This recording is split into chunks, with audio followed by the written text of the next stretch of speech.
the 32 gig iPad Pro Wi-Fi. Would you mind holding that for me? Beautiful. So, doing a little unboxing deal here. Similar in size box to, what did you say, like the MacBook Air? Yeah. Oh, there it is right there. Yeah, in this sort of frosted plastic as opposed to the usual usual plastic. So I'll set that aside here. Yeah, it's pretty big. I gotta say, like I wasn't expecting, but that is pretty big. You got your power adapter there. You got your cable in this big windy looking thing, and of course your usual stuff. And that's all that's in the box. So we'll pull this off. Yeah, I know, right? Very exciting. I love the way that they design the plastic here to have a hole so that it still sticks. It's just very creative. They've thought of everything. But that's not new. They've been doing that for a while. This is pretty big. I gotta say, that is a large. I had to back up device so I could fit it in the frame. Yeah. Oh yeah. That's pretty large. So let's put it next to the other one. Just yeah. So right here we've got an iPad Air 2. And I mean, obviously very similar in design, but clearly a lot larger. Yeah. I mean, that's not subtly, that's not like a little larger. Like I would say the iPad Mini is marginally smaller. I think the screen size is only like an inch off, right? If that. So I think what they say, right, is that the screen itself is about, yeah. Just about. It's the same height, I think, which is obviously accurate. So I'll turn this guy on. And there we go. Yeah. So as this powers on, I'll just get a sense of like the size. I mean, I have my current iPad is a iPad 3, the first Retina model, and it's not the same design as these. It's a bit heavier. I would not describe this as feeling light, but it is definitely not burdenous to carry. Like I could see walking around while using this. How's it in thickness compared to the other one? Yeah, those are almost the same. That's pretty damn close. Yeah. Yeah. So, pretty close. And then you got the whole thing here. I'm not gonna. Maybe we'll stop the video for now while I set this up. Set it up. Avoiding the glare. Okay, so this is now that I've got the iPad up and running. I can say firsthand it is quite large.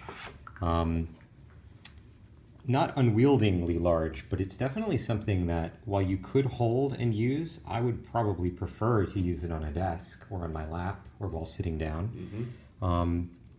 It is, I currently have an iPad 3. This is sort of upgrading from that, and it's noticeably heavier than even that, I would say.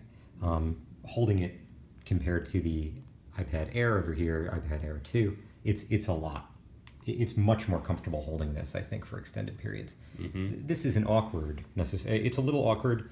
I could see this getting very tiresome after a relatively short period of time. Vertical, it's not as bad as landscape. So, of course, I'm shooting this, but if I'm holding it like this, the weight distribution now is such that this is really somewhat uncomfortable. You need two hands on this. And there's a few interesting things to point out about that.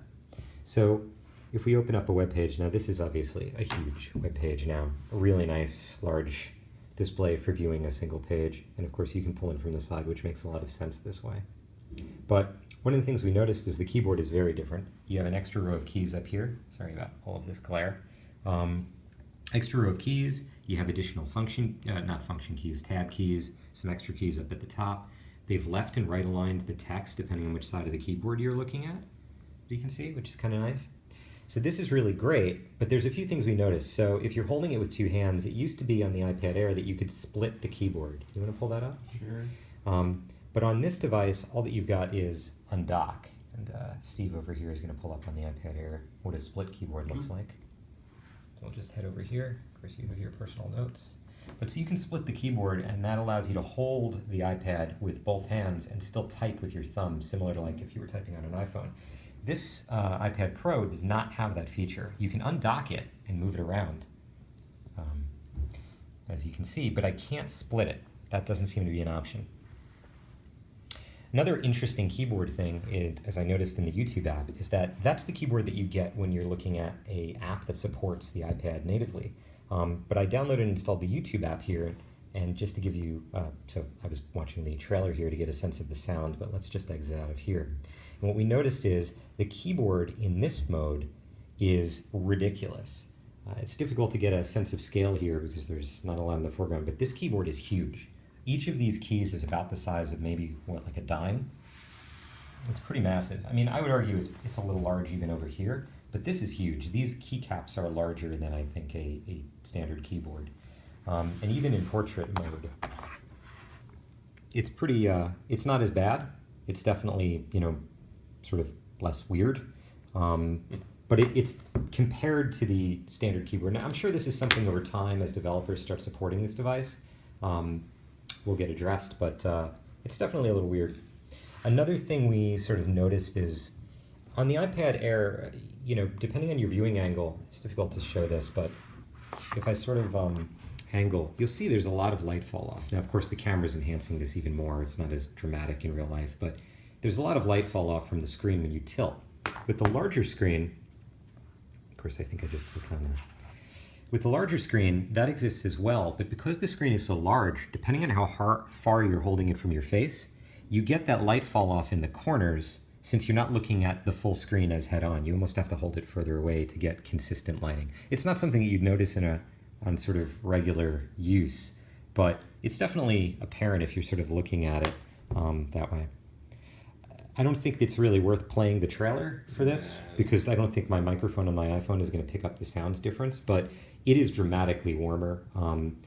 One comment I'd make, because I'm of course very critical about these things, is you do feel the bass coming through the entire device. Holding it with two hands, you feel it vibrating. I don't know if that's the case with the iPad Air. Not at all. I don't get that. But you feel it as you're holding it, and I could see sitting there on a couch watching a movie this way, the screen size is wonderful, you know, comparably, I think this is a 60-inch TV, horrible plasma TV, but if I'm holding this at a decent distance from my face, this is even pretty far, it's significantly larger than a 60-inch TV standing at like 5 to 8 feet away, which is a nice experience. The sound is also really great. I could see watching a video with someone else on a couch while holding this without using headphones. Sure.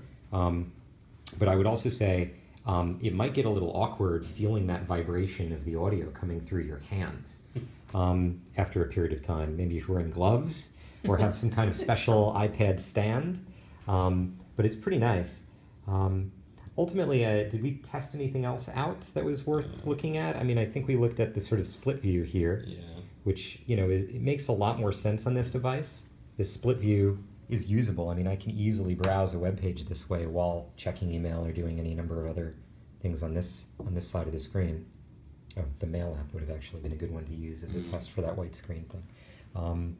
But it's pretty impressive. And of course, this 5.5-minute video in 4K has got to be have completely wiped the remaining space that I have on my iPhone here. So I think that pretty much covers it.